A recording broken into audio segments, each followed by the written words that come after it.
Okay, let me begin by saying that everyone has psychic ability.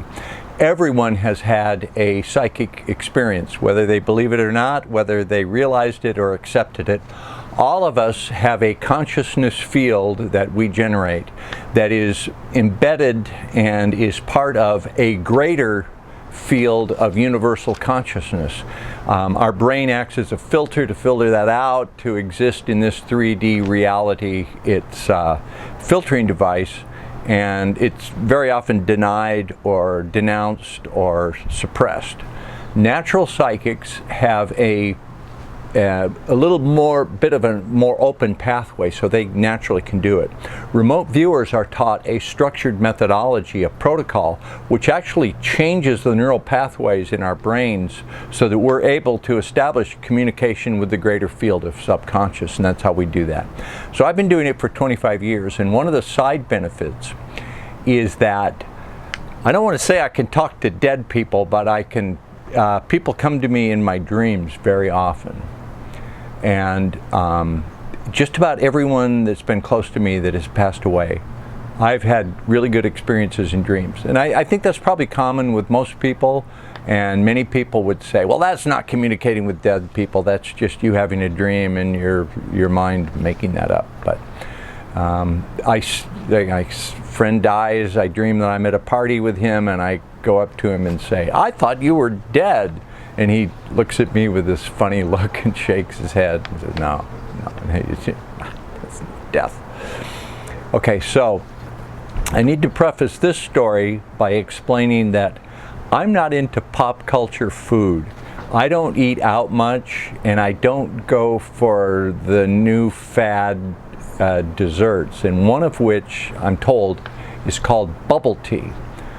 I had heard of bubble tea, and I thought it was like green tea with bubbles or something. Like, why is this so popular?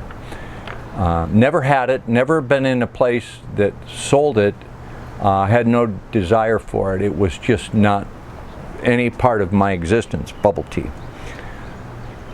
And the story involves bubble tea. So I had a very dear friend, Dan. This is him. We're on a news assignment in Samoa.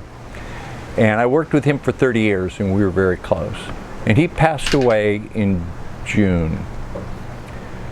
And his daughter does graphics for CryptoViewing. She's a very talented graphics artist and does some of our graphics work.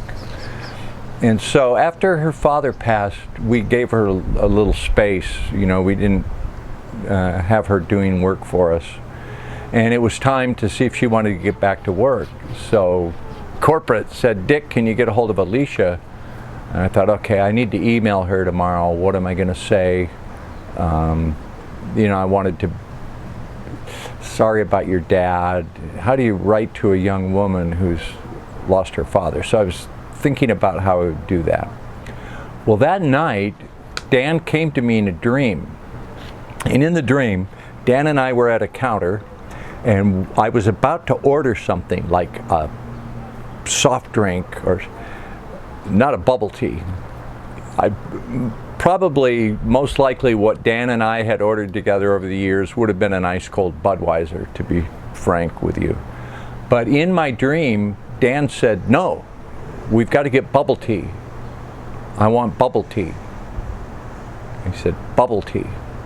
And I woke up from the dream and I said, why was Dan talking about bubble tea? Bubble tea. Did I say tree? Why was he talking about bubble tea? So I wrote the email to Alicia. You know, how you doing? Do you and your mom need anything? Are you ready to start doing some graphics?